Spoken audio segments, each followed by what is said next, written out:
I think you might like the results of a new survey that says union membership is down. It's been down pretty much your entire life. But hang on a second. They're not just going to walk off quietly into the night.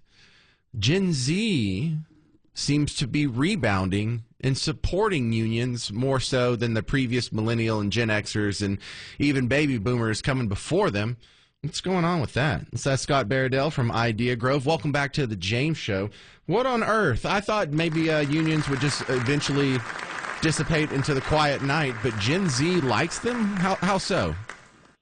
Big time. I mean, there's a new survey. There's a great website called LaborStrong.live, which is a website that's a platform for labor union members, leaders, et cetera, to union news, events, and so forth. Anyway, they did a survey of 1,000 adults asking them about their opinions about unions. And the big takeaway was 77% of Gen Z believe union jobs are better than non-union jobs, and that the majority actually look for whether a job is a union job when they're considering which jobs to apply for and go after. So what's with the change of heart? Well, there's just been a lot of change that's kind of made people feel like they need help, that they can't just kind of, hope that they can fend for themselves without organizing. And that's gone back to things like, Amazon and the movement to unionize there. It's happened at Starbucks. But increasingly, this whole issue of AI has become a really big concern. You saw the Hollywood writer's strike, where that was a union movement that was all about negotiating about what AI would be allowed to do and not do, so it wouldn't just take away all the jobs of Hollywood writers. So there's so much change, and people are looking for help in fighting against this change or finding a way that the change won't just sweep away all these jobs. Well, I like seeing that there's a generational gap in the fact that the younger people seem to like unions, but once you get over 60, even people in unions, workers in unions, only 44% of them are confident that the union actually represents them properly. So is this just experience proving that unions aren't living up to the hype, or are these just disgruntled people on their way out anyway?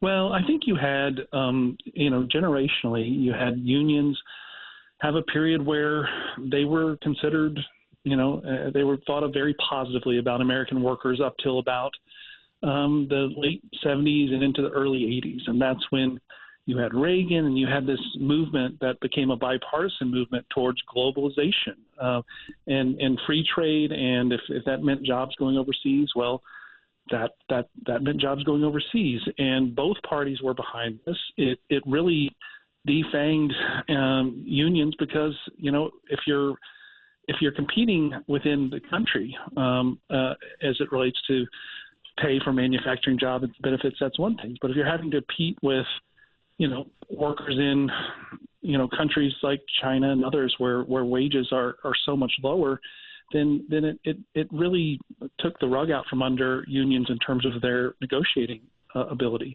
Of course, what's happening now, you've seen a number of things happening in addition to the increasing move towards unions. You've got things like tariffs and other things that are going on to try to bring jobs back to America, to protect American workers. So there's maybe a little buyer's remorse in terms of some of the free trade that's really been, how both parties have approached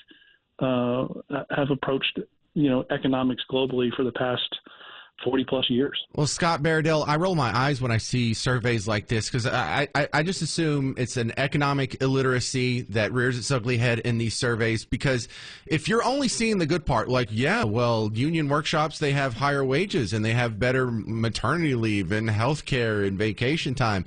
Every single one of those is an expense that makes you more expensive to the company, that pushes your job overseas. Like, the more amenities that you vote yourself or you're forced onto employers through unions, the more jobs you're sending to other countries, the more unemployment you're creating here. Because it's gotten so bad that I was looking up some of the manufacturing jobs, like the average car manufacturing worker here makes about $30 an hour. In Mexico, it costs the company about $3 an hour. So go ahead, vote yourself all these amenities. You're just crushing manufacturing over here. The unions are one of the worst things for the manufacturing sector in the United States. Well, that's been the case historically, or that's been the argument against unions, is that they couldn't compete. But then I think increasingly what people are saying is, why should we have to compete with those kind of wages? Do we, in some of these countries, essentially you're talking about slave labor. So morally and just for the good of the country, that's what's best. That's been one of the big arguments for why we should have, in some cases, some very big tariffs to try to level the playing field. I would also say that union workers in many cases it's not what they're concerned about is not just, hey, let's give me higher wages. It's things like just protect my job against AI taking it away, or it's give me a parental leave when a baby's born.